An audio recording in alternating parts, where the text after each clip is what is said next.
Greg Cox's tenure as a San Diego County Supervisor is coming to an end. He has spent decades in public service, and Fox 5's Misha DeBono takes a look back at his career and the legacy he wants to leave behind.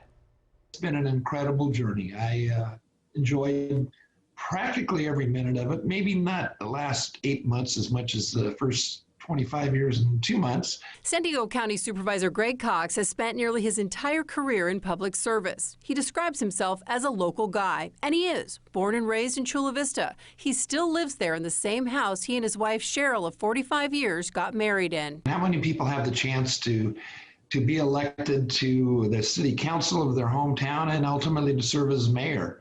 Which I was able to do for 9 years in Chula Vista. If you didn't know his name 10 months ago, you probably do now. Put it around your neck and have it ready. He's been providing the county's coronavirus updates since the start of the pandemic, but that's not how he wants to be remembered. The Living Coast Discovery Center is something I'm really proud of. In 1996, he was elected supervisor of District 1, which stretches from Coronado to Imperial Beach, National City, and Chula Vista. Only been focused on local government, and there's a reason for that. I think in local government, you can sink your teeth into some pretty meaty issues and in a reasonable period of time actually have some accomplishments. And he's had many, starting with foster care. In 1998, there were more than 7,000 kids in the system. Certainly the San Pasqual Academy is another project that I was involved with. That has done a tremendously effective job in getting those kids that were having a hard time in our foster care system to not only graduate from high school, but to go on to 2- and 4-year colleges. Today, there are less than 2,400 kids in foster care in San Diego.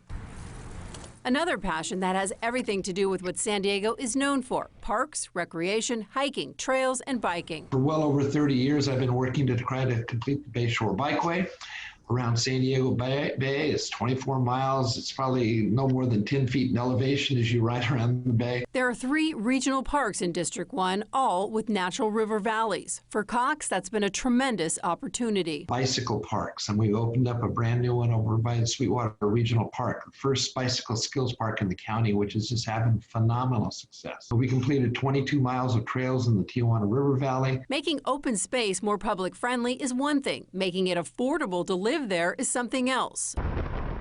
Under his tenure, the infrastructure of State Route 125 and the 905 has come to fruition. But now he wants to make sure folks who live in the South County can work there too. That area is really poised to provide, I think, a lot of new jobs for people in South County. And that's a part of the issue we've been dealing with. There's about 85,000 people a day that leave South County to drive to jobs up north. He says serving District 1 has been his highest honor, but it's his family he wants to thank for allowing him the opportunity. When we got married in 1975, we went on a honeymoon, and I had to run a basketball tournament as soon as we got back. And then about 2 days later, I said, "Hey, what would you think if I ran for the city council in Chula Vista?" And she was very supportive. And so I have to thank her, and we have 2 daughters that are doing great things in their jobs, but even more important than that, they're giving back to the community in different nonprofits. From South County, Misha DeBono, Fox 5 News.